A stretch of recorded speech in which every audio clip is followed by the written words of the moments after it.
All right, so this is problem 1.5.77, and they ask us to solve the following equation using a u substitution.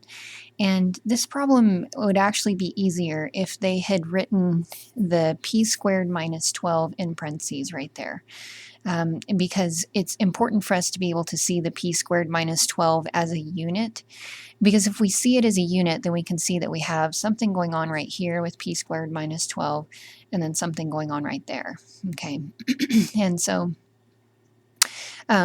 since we're going to use a u substitution on this, what we want to do is we want to go ahead and let u equal whatever this middle term here is, and that's the square root of p squared minus 12. And then u squared, if we were to square both sides of this, that would give us u squared. And squaring here gives us u squared. Squaring here would just give us p squared minus 12. And the nice thing about that now is that this is equivalent to u squared. We can substitute that in right here. And then this is equivalent to u, and we can substitute that in right there. And then this becomes a problem that is much more manageable to be able to solve. So it becomes u squared plus 5u and then minus 14 equal to 0. Okay, and that looks to me like something that will factor. And so let's try it. So u and 7 and 2, and then a plus sign on the 7 and a minus sign on the 2, and that will work there for that factorization. Okay, so let's go ahead and set both of these equal to 0, because we're continuing to solve here. And so this becomes, when we add 2 to both sides, u is equal to 2, and here it becomes u is equal to negative 7. All right, now we weren't looking for u though, we were looking for p. And so what we need to do now is go ahead and back substitute this expression for p in for the u and then continue to solve. Okay, so I'm going to plug in for u the square root of p squared minus 12, and then here for u p squared minus 12 equal to negative 7. Okay, and then now I'm solving those. And so the way that we're going to solve these is we're going to square both sides to get rid of the radical. So this becomes p squared minus 12 equal to 4. And then adding the 12, we have p squared equal to 16.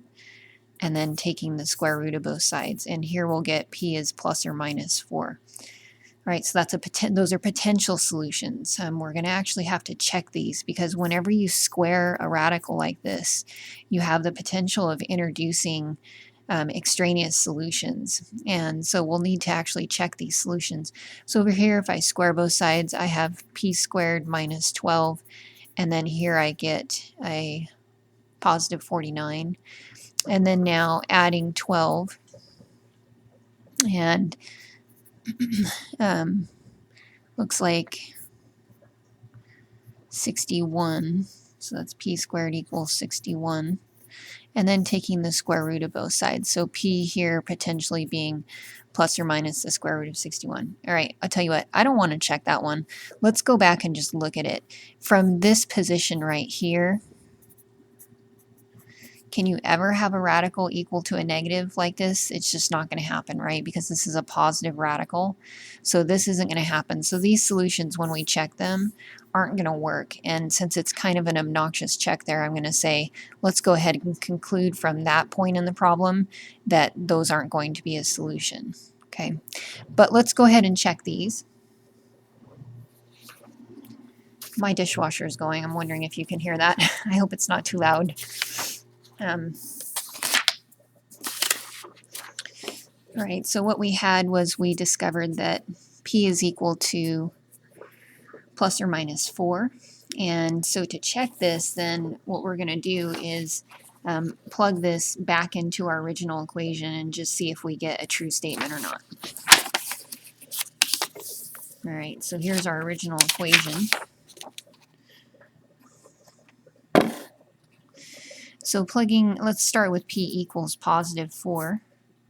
Plugging that in, we're going to have 4 squared minus 12 plus 5 times the square root of 4 squared minus 12, and then minus 14, and that is equal to 0. Okay, so just checking here, 16 minus 12 plus 5 times 16 square root 16 minus 12 minus 14, and that should be equal to 0. So we have 16 minus 12 here is 4, and then we have plus 5 times the square root of 4, and then minus 14. Okay, so this is 4 plus 5 times 2. Square root of 4 is 2.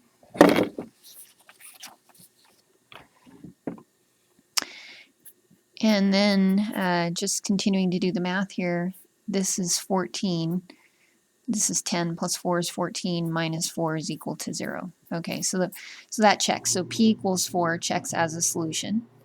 And let's also check p equals negative 4.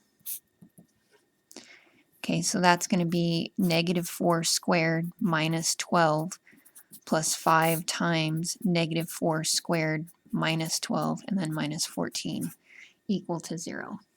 Now, because this negative 4, when we square it, it's going to end up giving us the same result in both positions as the positive 4 up here, the math will end up working out the same. So this one's going to end up checking as well. Okay, so two solutions to that problem, positive 4 and negative 4.